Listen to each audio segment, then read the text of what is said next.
Olá galera, tudo bem? Eu sou o professor Alex, sou professor de artes e hoje a gente vai estar falando aí de uma cidade, né?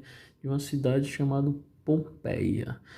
Pompeia aí, que é uma cidade aí que marcou bastante a história da arte, não só pela parte da pintura, escultura, mas também aí por sua característica aí, que aconteceu toda uma tragédia, tem todo um contexto histórico relacionado a essa cidade, certo?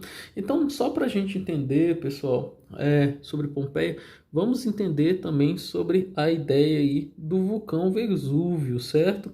Um vulcão que entrou em erupção e acabou acontecendo toda essa tragédia aí que mostra, né? Eu vou chegar a mostrar aí alguns detalhes, algumas imagens, tanto a pintura, o estilo artístico dessa tragédia que aconteceu e também todo o contexto histórico aí das pessoas que trabalhavam em Pompeia e pintavam e se relacionavam no sentido mais voltado para o cotidiano deles, certo? Então, esse daí é o vulcão Vesúvio, que ele entrou em erupção e causou toda uma tragédia aí em cima dessa cidade chamada Pompeia. É, Na realidade, pessoal, o que acontece? Ao contrário do que muita gente pensa, né, o vulcão Vesúvio, quando ele entrou em erupção, ele acabou fazendo tudo isso e a tragédia aconteceu. E como você pode imaginar ou ver nessa foto, no caso, você vê os corpos sendo eles tirando a terra em volta ao entorno dele. Mas ao contrário que muita gente imagina, pessoal, as vítimas elas não ficaram petrificadas pela erupção. Na verdade, os corpos foram cobertos por cinzas vulcânicas e que, no caso, se solidificaram ao redor deles.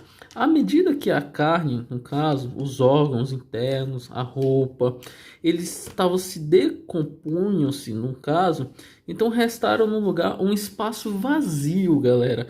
Então esse espaço vazio, ele ficou oco. E esse espaço vazio, ele criou uma impressão, na realidade, negativa, exata das formas dos cadáveres, né, na hora da morte.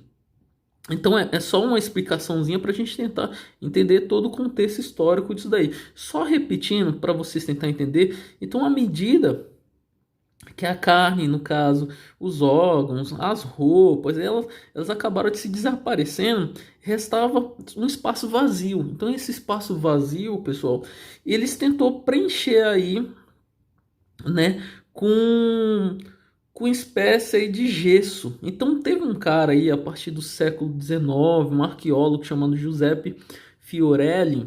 Ele acabou desenvolvendo uma técnica aí para preencher esse espaço com gesso. E ele criou, pessoal, ele acabou criando uma espécie de molde perfeito das vítimas. Então, como você pode ver, lógico que eles estão desenterrando, né, as pessoas, o formato do gesso que acabou secando. E esse gesso mostrou exatamente como a vítima ela morreu, né, enfim, em uma pose mais fetal, geralmente mais fetal, exatamente por essa questão da asfixia, né? Então, alguns estudiosos falam isso, outros foram totalmente esmagados, às vezes até com os destroços que caiu pelo fato do vulcão ter entrado em erupção, então teve tremor de terra e tudo mais nesse sentido. Então foram os vários metros de altura, praticamente o céu ficou negro, o céu ficou totalmente preto, né? Então as pessoas ficaram assustadas naquela época, dando essa sensação do fim do mundo, né? Então foram mais ou menos nesse sentido que aconteceu essa grande tragédia. Então, através desse arqueólogo aí, o Giuseppe Fiorelli, pessoal, ele acabou notando esse espaço vácuo mesmo, esse oco, e preenchendo e formando essas figuras que na realidade se tornou uma espécie de escultura, galera. Então, lógico que as cenas é totalmente pesada, né? A gente imaginar que um ser humano, uma pessoa aí que estava morta no caso e virou esqueleto, né? Sobrou o resto mortais, né? Então através do gesso foi preenchendo e você acaba identificando mesmo, até mesmo o formato do corpo, do rosto da pessoa por esse espaço. Então tem uns que caracteriza aí um maior detalhamento, né, da pessoa, né? É muito triste, lógico, falar desse assunto, porque é algo que remete, né, a pessoas, obras, mas que acabaram, né, de certa forma, lógico que entre aspas, né, falando, uma espécie de escultura, uma obra de arte, né? Uma obra de arte, lógico que um termo mais triste da palavra, né?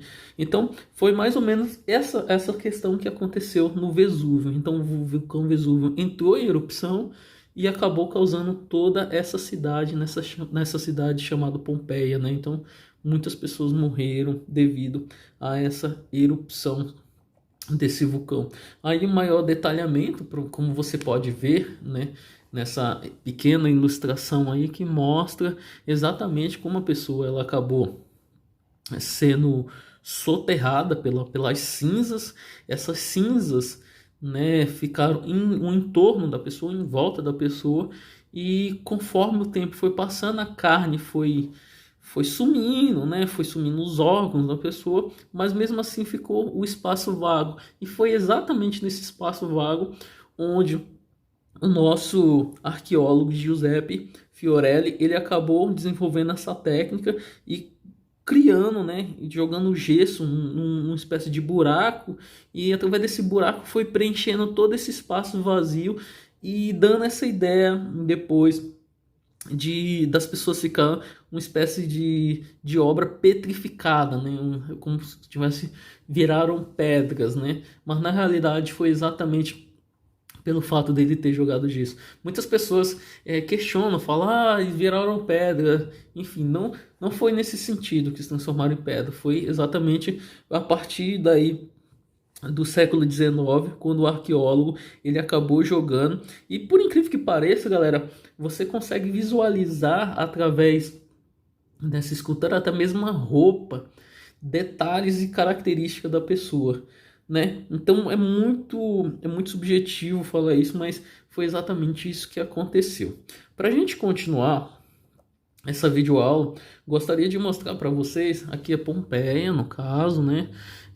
Equivalente aí praticamente uns 7 bairros, né? Pompeia que fica na cidade né? Que fica na Itália, no caso, país, né? Da Itália, e esses detalhes é bem importante, eu acho que é até interessante citar, porque eles já tinham uma comercialização naquele local, né? Então, quando você anda em Pompeia, você vai encontrar bastante pintura, escultura, você vai encontrar de diversas coisas que aconteceu. Lembrando que era uma cidade, um desenvolvimento e tudo mais. Então, tinha algumas questões. Por exemplo, citando aí, como você pode observar, essas três pedras aqui na frente, próximo, né? Mais do primeiro plano e mais 3 pedras lá na frente, assim sucessivamente. Esse espaço vago aí geralmente era para as carroças passar. Então era como se fosse uma faixa de pedestre também, porque o pedestre ele atravessava essas pedras meio que andando, né? Ou até mesmo pulando para atravessar para o outro lado. Então quando a carroça ia passar, atravessava no meio dessas 3 pedras aí, né? No meio principalmente aí da esquerda e da direita. Então a roda da carroça passava no centro aí, né? E passava livremente. Então era muito legal, pessoal, porque a partir do momento que você está andando em Pompeia, você consegue enxergar a marca das carroças. Então foi uma cidade que foi totalmente desenterrada, né? E estava perdida. Então quando os arqueólogos acharam essa grande memória, né? No caso, eles ainda estão escavando, né? Estão ainda encontrando novas coisas, novas peças, várias relíquias, né? Que é encontrado em Pompeia e está sempre virando, porque tem essa ideia de sítio arqueológico, né, galera? Então, só para a gente continuar aqui nessa videoaula, galera, gostaria de mostrar para vocês também uma pintura, né? No caso, a história da pintura romana, pessoal, ela pode ser traçada aí, no caso, pelas paredes, da cidade de Pompeia, que na realidade essa cidade, pessoal, ela foi enterrada aí, só para você ter uma ideia, de 79 depois de Cristo. Então a erupção, pessoal, também soterrou a cidade também próxima aí, tá? É uma cidade chamada Herculano. Então é uma cidade bem próxima de Pompeia, no caso, tá? Então a cidade, as cinzas vulcânicas que acabou soterrando a cidade, é, eles ajudaram, no caso, a preservar, galera, as cores das pinturas nas paredes e casas, e até mesmo aí mostrando todo esse contexto histórico da vida cotidiana dessas pessoas, tá? Essas pinturas, galera, são chamadas nada mais, nada menos de afresco, tá? O mesmo afresco, voltando aí a falar do mesmo afresco que o próprio Michelangelo usou no teto da Capela Sistina. Então, o afresco era uma coisa muito comum em Roma, né? Aliás, em todo mundo, principalmente em Roma, que é uma parte artística muito forte nisso daí, de retratar a vida cotidiana das pessoas também. Tudo bem, galera? Então, só para a gente continuar, a técnica do afresco, galera, ela consiste, na realidade, de uma aplicação de tinta sobre o gesso, ainda molhado, tá? Então, quando você joga uma tinta, por exemplo, talvez um pigmento mais natural, você está jogando em cima do gesso e ele está secando. Então, conforme ele vai secando, né? O certo é ainda mais essa ideia de molhado, mas o gesso, como ele tem uma característica de secar muito rápido, então o artista ele tem que ter uma agilidade muito boa nesse sentido. Na realidade, galera, o gesso molhado ele ajuda a fixar melhor a pintura, tá bom? Mas então o artista tem que estar sempre molhando para poder conseguir concluir mais ou menos a sua pintura aí, o seu afresco. E com o tempo, pessoal, a exposição da luz, ao ar e os pigmentos, galera, eles tendem a desaparecer. Tudo bem? Então, que isso fique claro para vocês que os pigmentos, pessoal, conforme a ação da luz, principalmente aí na ação do sol, né? Ele vai desaparecer. A gente está falando aí de afresco, né? Então, o que é mais interessante aí através dessas pinturas é o que não ocorreu em Pompeia. Por que não ocorreu em Pompeia? Porque, galera, o vulcão Vesúvio, a partir do momento que ele entrou em erupção, o Monte Vesúvio no caso, ele acabou soltando, né? Jogando alguns fragmentos, algumas cinzas, né? Que na realidade protegeu esses afrescos, né? Então Pompeia deve ao vulcão Vesúvio, apesar de ter construído toda essa tragédia, de ter morrido várias pessoas, então somente os pesquisadores ou os arqueólogos tiveram acesso a esse tipo de pintura, exatamente porque o vulcão ele protegeu todas essas imagens. Então aí, pessoal, o Pompeia teve 4 estilos que eu vou estar comentando com vocês, tudo bem? Então, na realidade, esses 4 estilos de Pompeia, que é uma pintura romana nas paredes, no caso, ela foi classificada aí pelo alguns pesquisadores, principalmente aí pelo alemão Augusto Mal, tudo bem? Então, no século XIX, né, os 2 primeiros estilos observados por Mal, galera, em Pompeia, refletem o período republicano e imperial. Então os afrescos populares eles foram pintados no período republicano que terminou aí mais ou menos por aí de 27 a.C., tá? E não sofria influência artística grega. Isso tem que ficar bem claro para vocês, tá bom? Então, só para a gente entender, o primeiro estilo aí que eu vou estar mostrando para vocês, o primeiro estilo de Pompeia é denominado aí de incrustação. Incrustação, galera, só para você entender, e teria originado aí os leigos no período helenístico até o século 3 a.C. de Alexandria. É caracterizado também, né, por paredes coloridas que imita, pessoal, retalho de mármore. Dá uma olhadinha, olha que legal, pessoal. Então, esse tipo de arte era muito usado aí no primeiro estilo de Pompeia. Então, nesse estilo, pessoal, mais nessa ideia de retângulos, eles são interligados por meio de entusque e a ideia também de uma imposição de efeitos tridimensional, como você pode notar, certo? Esse efeito tridimensional dá essa sensação de profundidade. Então, eram usados na realidade era usado mármores caros, né, importados, com imensa variedade de cores para decoração aí nas paredes, tá bom?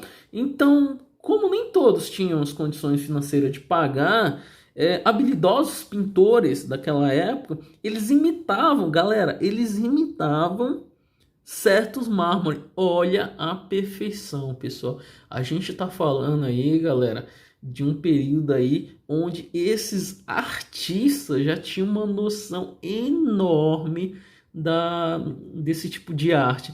Então, é para se estudar, é para remeter um certo elogio, né, a esses grandes mestres das pinturas. Então, aí vamos para o segundo estilo, tá, galera? Então, no segundo estilo aí, no caso, o segundo estilo mais ou menos aí que aconteceu também em Pompeia, ele é classificado como um estilo arquitetônico, tá, pessoal? Com esse estilo mais arquitetônico. Então, esse estilo arquitetônico são usados para conduzir as pinturas e assim surgem imagens de colunas e relevos fantástico que dão a ilusão de movimento. Dá uma olhadinha, pessoal, do seu lado direito da tela, como dá essa ilusão de movimento na pintura, nessa dinâmica. Então, entre os exemplos desse tipo de pintura estão instalados a Vila dos Mistérios, tudo bem? Que é um lugar ali bem legal de a gente visitar também. São pinturas em tamanhos natural que envolve o observador. Tá bom, galera? Então, esse segundo estilo de Pompeia também, pessoal, é classificado aí como um estilo arquitetônico. E ele começou a ser usado mais ou menos aí 80 antes de Cristo, galera, permanecendo até o fim do século. Esse estilo é uma mistura do primeiro período aí, para vocês terem uma ideia. Mas com bloco de mármore falso ao longo da base das paredes, né? Como vocês podem ver, viram no slide anterior. Então, diferente do primeiro estilo, que permanecia aí no nível da parede, o segundo estilo, pessoal, ele tenta enganar a visão, dando a impressão do observador estar olhando através da janela para uma pintura ilusionista. Nossa, eles são fantásticos, galera. Eles têm uma noção enorme de pintura, tá, galera? Então, só para a gente continuar agora, vamos para o terceiro estilo. Então, eles também aí chamado de estilo enfeitado. O terceiro estilo, pessoal, de Pompeia surgiu aí no início do século I depois de Cristo e foi popular até 50 depois de Cristo, galera. Então, nesse estilo, as superfícies exibem planos monocromático, onde há uma riqueza de detalhes. O que é monocromático, galera? Então, geralmente, mono vem de um, tá bom? Então, esse que é uma cor, no caso, ela vai criando essa degradação enorme, né? Uma única cor, ela vai criando algumas tonalidades em cima. Nesse sentido, policromático vem no sentido de ser poli, ser de muitos, então são várias cores. Então esse estilo é mais mono, com apenas uma cor, né? Meio que intercalando. Então, o exemplo de pintura nesse terceiro estilo, galera, é um painel aí, né, com candelabro, né, como vocês podem observar, né, no caso na Vila Agripina, galera, então esse estilo aí foram incorporados certas colunas, né, frotões, e que poderia ser imaginada aí para uma parede pintada. Então lembra essa ideia de profundidade também. Então no centro da parede, como vocês podem observar, os pintores exibiam certas cenas bucólicas, tipo uma zona rural, por exemplo, como se fosse gados, pastores, santuários e colinas. Então era mais ou menos esse terceiro estilo aí que eles buscavam de certa forma. Então, para a gente entender aí, já no quarto estilo, é o estilo intricado, galera. Como foi batizado por Mal, né? Pelo o cara que investigou e pesquisou todo esse contexto histórico da história da arte. Então, foi muito usado aí no século I depois de Cristo até a destruição de Pompeia. Esse é considerado uma união dos três estilos. Então, para ter um embasamento teórico maior, eles são usados bloco de mármore, galera.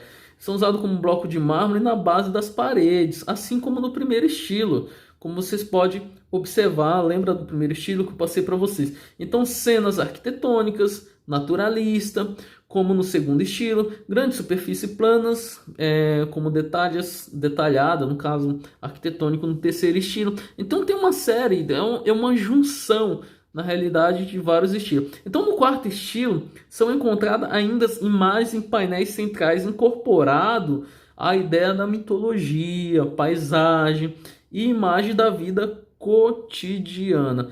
Então esses estilos é muito, mas muito importante na história da arte, principalmente aí falando de Pompeia. Certo, galera? Eu vou ficando por aqui, galera, nessa videoaula. Espero que vocês tenham gostado. Aí tá uma foto de Pompeia para a gente finalizar. Lá no fundo, depois daquela torrezinha ali, tem o vulcão Vesúvio, né? O vulcão Vesúvio lá no fundo, atrás desse casal aí posando para uma foto, né? Esses turistas aí estão posando para uma foto. Isso fica mostrando exatamente a cidade de Pompeia, né? Na Itália, que foi soterrada pelo vulcão Vesúvio. Tudo bem? Espero que vocês tenham gostado dessa videoaula. E até breve, galera. Fica com Deus e até mais.